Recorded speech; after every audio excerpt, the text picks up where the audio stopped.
And hello out there, all you vixens and bucks, vintage vixens and old bucks. Yeah. This is Old Buck Dave. And this is old Buck Dell. And we are sitting here again at the coffee pot, thinking about the world. Contemplating, Contemplating, all kind of things.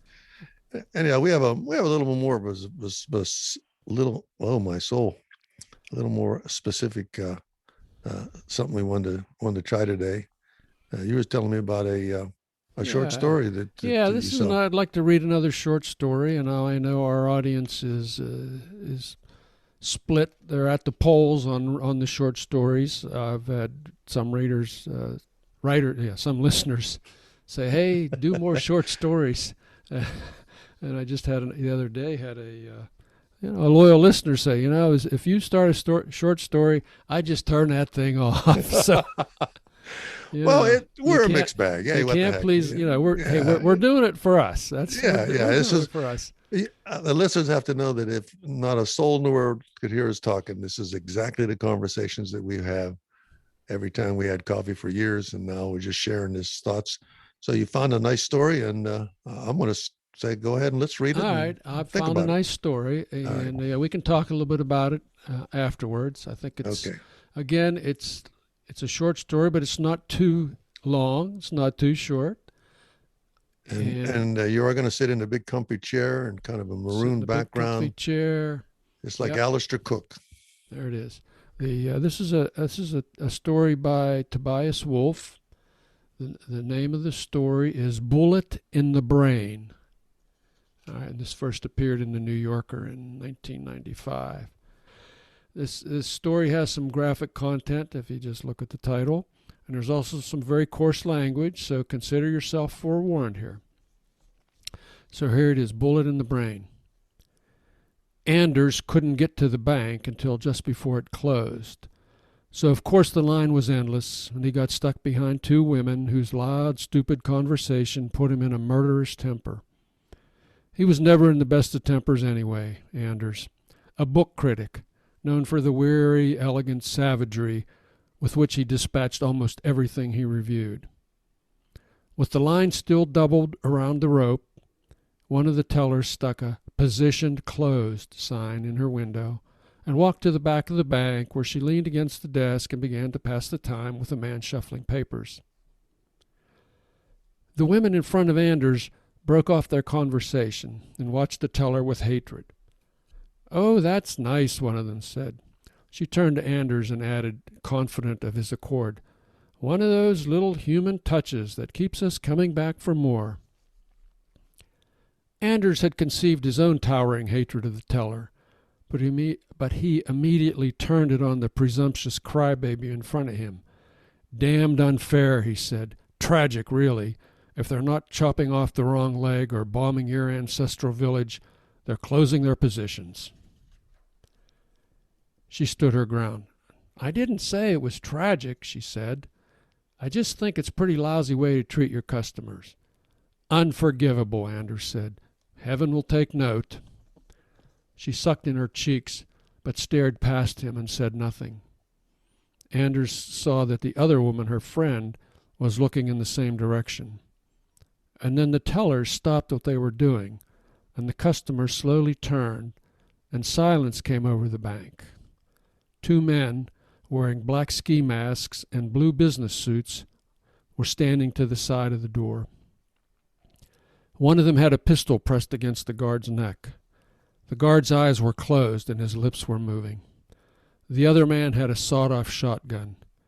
"Keep your big mouth shut," the man with the pistol said, though no one had spoken a word. "One of you tellers hits the alarm, you're all dead meat. Got it?" The tellers nodded. "Oh, bravo," Anders said. "Dead meat." He turned to the woman in front of him. "Great script, eh? The stern, brass-knuckled poetry of the dangerous classes." She looked at him with drowning eyes. The man with the shotgun pushed the guard to his knees. He handed up the shotgun to his partner and yanked the guard's wrists up behind his back and locked them together with a pair of handcuffs. He toppled him onto the floor with a kick between the shoulder blades. Then he took his shotgun back and went over to the security gate at the end of the counter. He was short and heavy, and moved with a peculiar slowness, even torpor. "Buzz him in," his partner said. The man with the shotgun opened the gate and sauntered along the line of tellers, handing each of them a hefty bag. When he came to the empty position, he looked over at the man with the pistol, who said, "Whose slot is that?" Anders watched the teller. She put her hand to her throat and turned to the man she'd been talking to. He nodded. "Mine," she said. "Then get your ugly ass in gear and fill that bag."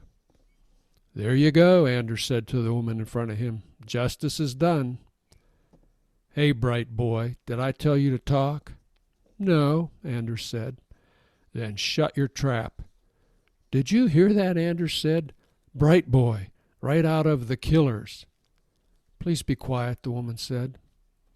"Hey, you deaf or what?" The man with the pistol walked over to Anders. He poked the weapon into Anders' gut. "You think I'm playing games?" "No," Anders said, but the barrel tickled like a stiff finger, and he had to fight back the titters. He did this by making himself stare into the man's eyes, which were clearly visible behind the holes in the mask, pale blue and rawly red-rimmed. The man's left eyelid kept twitching. He breathed out a piercing ammoniac smell that shocked Anders more than anything else had happened.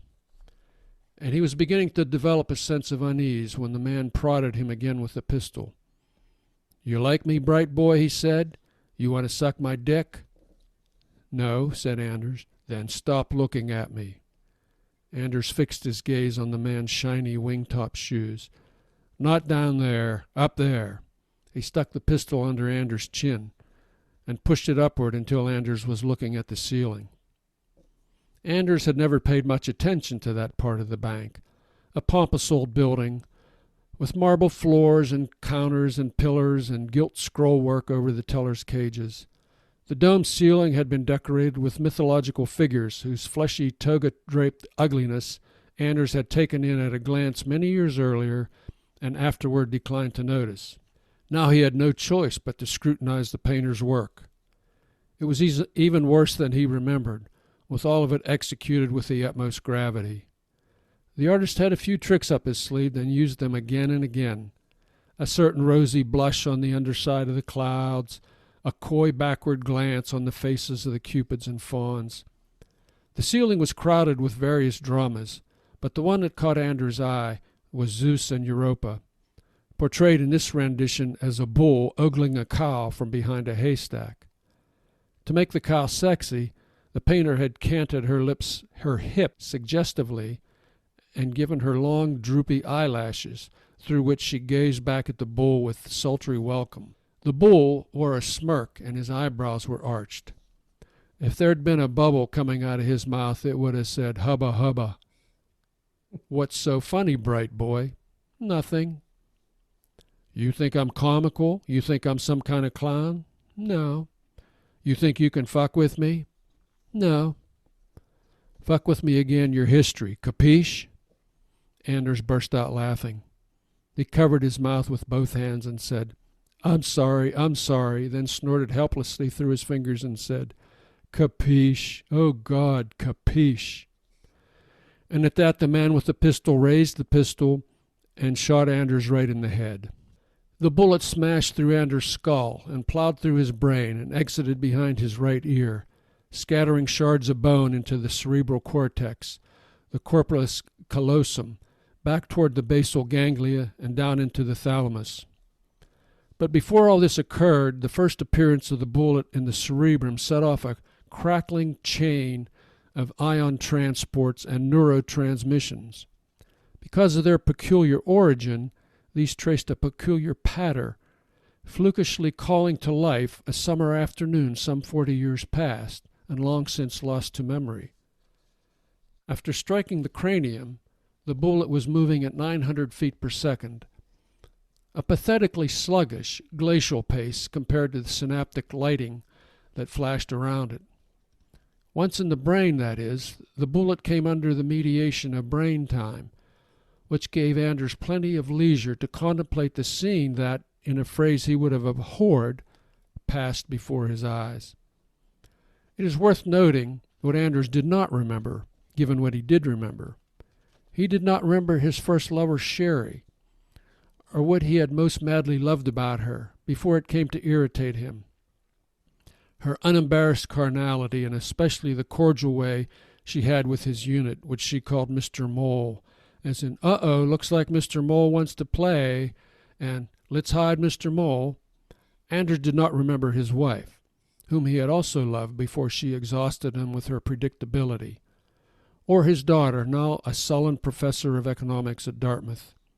He did not remember standing just outside his daughter's door as she lectured her bear about his naughtiness and described the truly appalling punishments Paws would receive unless he changed his ways. He did not remember a single line of the hundreds of poems he had committed to memory in his youth, so that he could give himself the shivers at will. Not "Silent upon a Peak of Darien," or "My God, I heard this day," or "All my pretty ones, did you say all? Oh, hell-kite, all." None of these did he remember, not one. Anders did not remember his dying mother saying of his father, "I should have stabbed him in his sleep." He did not remember Professor Josephs telling his class how Athenian prisoners in Sicily had been released if they could recite Aeschylus, and then reciting Aeschylus himself right there in Greek. Anders did not remember how his eyes had burned at those sounds. He did not remember the surprise of seeing a college classmate's name on the jacket of a novel not long after they graduated, or the respect he had felt after reading the book. He did not remember the pleasure of giving respect. Nor did Anders remember seeing a woman leap to her death from a building opposite his own just days after his daughter was born. He did not remember shouting, "Lord, have mercy." He did not remember deliberately crashing his father's car into a tree, of having his ribs kicked in by 3 policemen at an anti-war rally, or waking himself up with laughter. He did not remember when he began to regard the heap of books on his desk with boredom and dread, or when he grew angry at writers for writing them. He did not remember when everything else began to remind him of something else. This is what he remembered: heat, a baseball field, yellow grass, the whir of insects, himself leaning against a tree as the boys of the neighborhood gather for a pickup game. He looks on as the others argue the relative genius of Mays and Mantle. They have been worrying this subject all summer, and it has become tedious to Anders, an oppression, like the heat. Then the last 2 boys arrive, Coyle and a cousin of his from Mississippi. Anders has never met Coyle's cousin before and will never see him again. He says hi with the rest, but takes no further notice of him until they've chosen sides and someone asks the cousin what position he wants to play. "Shortstop," the boy says. "Short's the best position they is." Anders turns and looks at him. He wants to hear Coyle's cousin repeat what he's just said, but he knows better than to ask.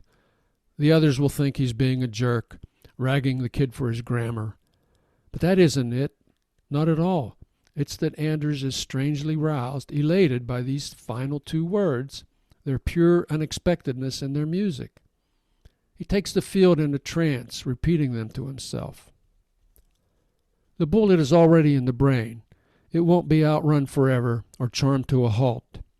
In the end, it will do its work and leave a troubled skull behind, dragging its comet tail of memory and hope and talent and love into the marble hall of commerce. That can't be helped. But for now, Anders can still make time. Time for the shadows to lengthen on the grass. Time for the tethered dog to bark at the flying ball. Time for the boy in right field to smack his sweat-blackened mitt and softly chant, "They is, they is, they is." That's the end. The end. That's the end. Ooh, what So a what do you think? ride. What a ride. Yeah, interesting. That's an incredible story. The description that guy uses and how he messes with time and shows you. Well, it's quite a setup Yeah. for a memory. I mean, someone is losing. I mean, if he was imagining someone losing his life, You know, I mean, that could have played out, what, a million times in history. Yeah, interesting that the stuff that flashed through his mind was stuff from his younger days, you know, his younger, simpler days. And we're talking in nanoseconds. Yep. This man has written other stories. I mean, you say he got it Oh from yeah, the he's a New York. prolific writer. Yeah. So this was one of the New York contributions, which I think is always a feather in anybody's writing careers if they can get a story. I mean, he did one story. I think it was This Boy's Life, which was, I think, made a movie. It made a movie out of it. He won some awards. But he's a great writer, and this was just, I think, a spectacular short story. Not for the. I always get the impression that you admire the writing styles, especially in short. To be descriptive in short stories. It's one thing to do thousands and thousands of words or something, but to make a moving experience in less than 1,500 words or 2,000 words, that takes a little bit of talent. Yeah, I think this was like 1,900 words. Yeah, it takes some talent. Words. Yeah. I mean, in a novel, you got a lot of time for slop and dead paragraphs and dead pages. Even you do a good short story, every word's got to count. You know, every line has to count. So you as a connoisseur of writing and I don't know if I'm a connoisseur. I'm just a fan. Well, you are. You I'm write. A fan. You're a fan, and you write and you read a lot of stuff. And I don't know where I think you have a clock with 28 hours in a day. Frankly, I don't. I talk about naps, and you never mention naps at all. So anyhow, Dave, it was a great story. I know whatever listeners that hung in there with you. You never know. We'll throw in a little something like that. So I hope some folks enjoyed it. As I said at the beginning, it was coarse language, and it's, the title's Bullet in the Brain, so you know it's not going to have a happy ending. Things are not going to go well. Well, buckstwoold@gmail is an easy way to communicate your thoughts on those stories. Tell us what you think. Yeah, about anything. It is a email account that's designed specifically for Buck listeners who have a thought on thing so thank you very much. All right. For choosing that story. Thanks for putting up with it and listening to me. It was fun to read. It's fun to read. And I should reiterate, this is about 65 years of friendship that you don't even have to ask. This is about friendship, folks. Two old bucks. Two old buck. It's also about the two old bucks. The coffee's cold. I didn't get to drink my coffee this episode even, but I'll make up for that. So this is Old Buck Dave saying. Yeah, this is Old Buck Dale saying goodbye, good night, so long. Goodbye. See y'all next time. Hear y'all next time. Yeah. You'll hear us anyway. Thanks, folks. Bye-bye.